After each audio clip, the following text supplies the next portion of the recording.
ಇವು ರಾಜ್ಯದ ಬಡವರಿಗಾಗಿ ನಿರ್ಮಾಣ ಆಗಿರುವಂತಹ ಮನೆಗಳು. ಬಟ್ ಈ ಮನೆಗಳ ಹಸ್ತಾಂತರದ ವಿಚಾರದಲ್ಲಿ ಬಿಜೆಪಿ ಮತ್ತು ಕಾಂಗ್ರೆಸ್ನ ರಾಜಕೀಯ ಕೆಸರೆರಚಾಟ ಮುಂದುವರೆದಿದೆ ಮತ್ತು ಕ್ರೆಡಿಟ್ಗೋಸ್ಕರ ಒಬ್ಬರ ಮೇಲೆ ಮತ್ತೊಬ್ಬರು ಗಂಭೀರ ಆರೋಪಗಳನ್ನು ಮಾಡಿಕೊಳ್ತಾ ಇದ್ದಾರೆ. ಹಾಗಾದ್ರೆ ಬನ್ನಿ ಡೀಟೇಲ್ಸ್ ನೋಡ್ಕೊಂಡು ಬರೋಣ. 42,000 ಮನೆಗಳ ಕ್ರೆಡಿಟ್ ವಾರ್. ಹಸ್ತಾಂತರ ಕಾರ್ಯಕ್ರಮಕ್ಕೂ ಮುನ್ನ ಕೈ ಕಮಲ ಫೈಟ್. ಕ್ರೆಡಿಟ್ ಪಾಲಿಟಿಕ್ಸ್ಗೆ ದಾಳವಾದ ಬಡವರ ಮನೆಗಳು. ಇದೇ 24ರಂದು ರಾಜ್ಯದ ನಿರ್ಗತಿಕರಿಗೆ ಸೂರು ನೀಡಲು ರಾಜ್ಯ ಸರ್ಕಾರ ಮುಹೂರ್ತ ಫಿಕ್ಸ್ ಮಾಡಿದೆ. ಹುಬ್ಬಳ್ಳಿ ಸೇರಿ ರಾಜ್ಯದಲ್ಲಿ ವಸತಿ ಮತ್ತು ಸ್ಲಂ ಬೋರ್ಡ್ ನಿರ್ಮಾಣವಾಗಿರುವ 42,000 ಮನೆಗಳ ಹಸ್ತಾಂತರ ಕಾರ್ಯವನ್ನ ಅದ್ದೂರಿಯಾಗಿ ನಡೆಸಲು ಸಜ್ಜಾಗಿದೆ. ಹುಬ್ಬಳ್ಳಿ ಮಂಟೂರು ರಸ್ತೆಯಲ್ಲಿ 2 ಲಕ್ಷ ಆಸನ ವ್ಯವಸ್ಥೆ ಇರುವ ಬೃಹತ್ ಜರ್ಮನ್ ಟೆಂಟ್ನಲ್ಲಿ ವೇದಿಕೆ ನಿರ್ಮಾಣ ಮಾಡಲಾಗಿದೆ.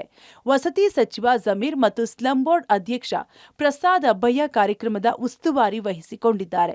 CM Siddaramaiah, DCM DK Shivakumar, AICC ಅಧ್ಯಕ್ಷ ಮಲ್ಲಿಕಾರ್ಜುನ್ ಖರ್ಗೆ ಮನೆಗಳನ್ನ ಏಕಕಾಲದಲ್ಲಿ ಹಸ್ತಾಂತರ ಮಾಡುತ್ತಿದ್ದಾರೆ.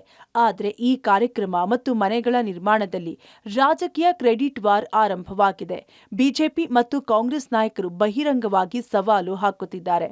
ಮನೆ ನಿರ್ಮಾಣ ಮಾಡಿದ್ದು ನಾವು ಅಂತ ಕಾಂಗ್ರೆಸ್, ಮನೆ ನಿರ್ಮಾಣಕ್ಕೆ ಕೇಂದ್ರ ಸರ್ಕಾರ 100 ಕೋಟಿ ಅನುದಾನ ನೀಡಿದೆ ಅಂತ ಬಿಜೆಪಿ ಆರೋಪ ಪ್ರತ್ಯಾರೋಪ ಮಾಡುತ್ತಿದೆ. ವಸತಿ ಸಚಿವ ಜಮೀರ್ ಅಹಮದ್ 42,000 ಮನೆ ನಿರ್ಮಾಣ ಮಾಡಿದ್ದು ನಾವು. ಸಿದ್ದರಾಮಯ್ಯ ಮೊದಲ ಬಾರಿಗೆ ಸಿಎಂ ಆಗಿದ್ದ ವೇಳೆ ಮನೆಗಳ ನಿರ್ಮಾಣಕ್ಕೆ ಮುಂದಾಗಿದ್ರು. ಈ ಮನೆಗಳ ನಿರ್ಮಾಣಕ್ಕೆ 7,000 ಕೋಟಿ ಅನುದಾನ ಬೇಕು. ಬಡವರ ಹಿತಕ್ಕಾಗಿ ಗ್ಯಾರಂಟಿಗಳ ನಡುವೆಯೂ ಸಿಎಂ ಭಾರೀ ಅನುದಾನ ನೀಡಿ ಮನೆಗಳ ಕಾರ್ಯವನ್ನ ಮುಗಿಸಿ ಹಸ್ತಾಂತರಕ್ಕೆ ಮುಂದಾಗಿದ್ದಾರೆ. ಆದ್ರೆ ಬಿಜೆಪಿಯವರು ಈ ಯೋಜನೆಗೆ ಕ್ಯಾರೆ ಎಂದಿಲ್ಲ. ಸಕಾಲಕ್ಕೆ ಅನುದಾನ ನೀಡಿಲ್ಲ. ಅವರ ಕಾಲದಲ್ಲಿ ಒಂದೇ ಒಂದು ಮನೆ ಕೊಟ್ಟಿದ್ರೆ ರಾಜಕೀಯ ನಿವೃತ್ತಿ ನೀಡುವೆ ಅಂತ ಸವಾಲ್ ಹಾಕಿದ್ದಾರೆ. ನಾನೇ ಸ್ವತಃ ಪ್ರಹ್ಲಾದ್ ಜೋಶಿ ಅವ್ರಿಗೂ, ನಾನು ಪ್ರಸಾದ್ ಅಬ್ಬಾಯ್ ಅವರು ನಾನೇ ಸ್ವತಃ ಫೋನ್ ಮಾಡಿದೆ. ಅವ್ರ ಮನೆಗೆ ಹೋಗಬೇಕಾಗಿತ್ತು. ಶನಿವಾರ ಅವ್ರು ಶನಿವಾರ ಭಾನುವಾರ ಯೂಶಲಿ ಹುಬ್ಳಿದಲ್ಲೇ ಇರ್ತಾರಂತೆ. ನಾನೇ ಶನಿವಾರ ದಿನ ಫೋನ್ ಮಾಡಿದ್ದೀನಿ. ನಾನು ಪ್ರಸಾದ್ ಅಬ್ಬಾಯ ಬರಬೇಕಂತ ಹೇಳಿ, ಸರ್ ತಾವಿದ್ದೀರಾ? ಇಲ್ಲ, ನಾನು ಈ ಬಾರಿ ಬಂದಿಲ್ಲ, ನಾನು ದಿಲ್ಲಿಯಲ್ಲಿದ್ದೀನಿ. ನಾನು ಹೇಳಿದೆ ಈ ಥರ ಕಾರ್ಯಕ್ರಮ ಫಿಕ್ಸ್ ಮಾಡಿದ್ದೀವಿ ಸರ್, ದಯಮಾಡಿ ತಾವು ಬರಬೇಕು ಆ ಕಾರ್ಯಕ್ರಮ ಅಂದಿದ್ದಕ್ಕೆ. ಇಲ್ಲ, ನಾನು ದಿಲ್ಲಿ ಬೇರೆ ಕಾರ್ಯಕ್ರಮ ಒಪ್ಕೊಂಡಿದ್ದೀನಿ, ಆಗಾಗ ಬರೋಕ್ಕೆ ಸಾಧ್ಯ ಆಗಲ್ಲ ಅಂದರು. ನಾನು ಪ್ರಸಾದ್ ಅಬ್ಬಾಯ್ ಅವರು ಹೋಗ್ಬಿಟ್ಟು ನಮ್ಮ ಅರವಿಂದ್ ಬೆಲ್ಲತ್ ಅವ್ರ ಮನೆಗೆ ಹೋಗಿ ಇನ್ವೈಟ್ ಮಾಡಿದ್ದೀವಿ. ಅವ್ರ ಮನೆಗೆ ಇನ್ವೈಟ್ ಮಾಡಿದ್ವಿ. ಅವ್ರನ್ನ ಹೋಗಿದ್ದೀವಿ.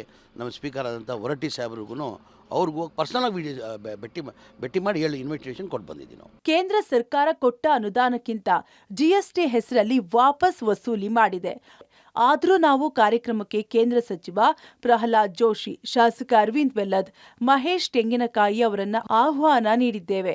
ಇದು ಬಿಜೆಪಿಗೆ ಬೇಕಾಗಿಲ್ಲ, ಅವರಿಗೆ ರಾಜಕೀಯ ಬೇಕು ಅಂತ ಶಾಸಕ ಪ್ರಸಾದ್ ಅಬ್ಬಯ್ಯ ಅಸಮಾಧಾನ ಹೊರಹಾಕಿದ್ದಾರೆ. ಪರ್ಸ್ನಲಿ ಇನ್ವೈಟ್ ಮಾಡಿದ್ದಾರೆ, ಪ್ರೋಟೋಕಾಲ್ ಮೇಂಟೈನ್ ಮಾಡಿದ್ದೀವಿ. ಯಾವುದೇ ಸ್ಟೇಟ್ ಪ್ರೋಗ್ರಾಮ್ಸನ್ನು ಮುಖ್ಯಮಂತ್ರಿಗಳ ಏನು ಡೇಟ್ ಇರ್ತದೆ ಆ ಡೇಟಿಗೆ ಫೈನಲೈಸ್ ಮಾಡ್ತಾರೆ. ಅದನ್ನು ಪ್ರೋಟೋಕಾಲ್ ಪ್ರಕಾರ ಅವ್ರಿಗೇನು ಗೌರವ ಕೊಡಬೇಕು, ಸೆಂಟ್ರಲ್ ಮಿನಿಸ್ಟ್ರಿಗೆ, ಕನ್ಸರ್ನ್ ಮಿನಿಸ್ಟ್ರಿಗೆ, ಅವ್ರಿಗೆಲ್ಲ ಕೂಡ ನಾವು ಕರೆಯುವಂಥ ಕೆಲಸ ನಾವು ಮಾಡ್ತೀವಿ.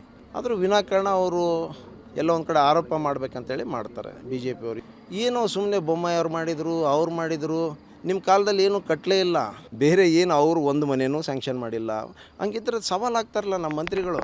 ಒಂದೇ ಒಂದು ಮನೆ ನೀವು ಕಟ್ಟಿದ್ರೆ ನಾನು ರಾಜಕೀಯ ನಿವೃತ್ತಿ ತೊಗೊತೀನಿ, ಕೊಟ್ಟಿದ್ರೆ ರಾಜಕೀಯ ನಿವೃತ್ತಿ ತೊಗೊತೀನಿ ಅಂತೇಳಿ ಅಷ್ಟು ಧೈರ್ಯವಾಗಿ ಮಾಡ್ತಾರಲ್ಲ, ಅದಕ್ಕೆ ಆನ್ಸರ್ ಮಾಡಂತ ಹೇಳ್ರಿ. ಕಾಂಗ್ರೆಸ್ ನಾಯಕರ ಈ ಹೇಳಿಕೆಗೆ ಬಿಜೆಪಿ ಕೆಂಡಾಮಂಡಲವಾಗಿದೆ. ಈ ಮನೆಗಳಿಗೆ ಶಂಕುಸ್ಥಾಪನೆಯನ್ನ ಮಾಡಿದ್ದು ಮಾಜಿ ಸಿಎಂ ಯಡಿಯೂರಪ್ಪ. ಇದನ್ನ ಫಾಲೋ ಅಪ್ ಮಾಡಿದ್ದು ವಿ ಸೋಮಣ್ಣ. ಇದರ ಜೊತೆಗೆ ಕೇಂದ್ರ ಸರ್ಕಾರ 650 ಕೋಟಿ ಅನುದಾನ ನೀಡಿದೆ.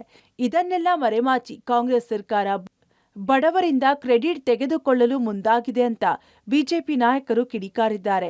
ಕೇಂದ್ರ ಸಚಿವ ಪ್ರಹ್ಲಾದ್ ಜೋಶಿ ಲಭ್ಯವಿಲ್ಲದ ಸಮಯ ನೋಡಿಕೊಂಡೇ ಬೇಕಂತಲೇ ಈ ಕಾರ್ಯಕ್ರಮ ಆಯೋಜನೆ ಮಾಡಲಾಗಿದೆ. ಬಿಜೆಪಿಯ ಯಾವ ಶಾಸಕರನ್ನು ಆಹ್ವಾನಿಸಿಲ್ಲ. ಇದು ಸರ್ಕಾರದ ಕಾರ್ಯಕ್ರಮ ಅಲ್ಲ, ಕಾಂಗ್ರೆಸ್ ಪಕ್ಷದ ಕಾರ್ಯಕ್ರಮ.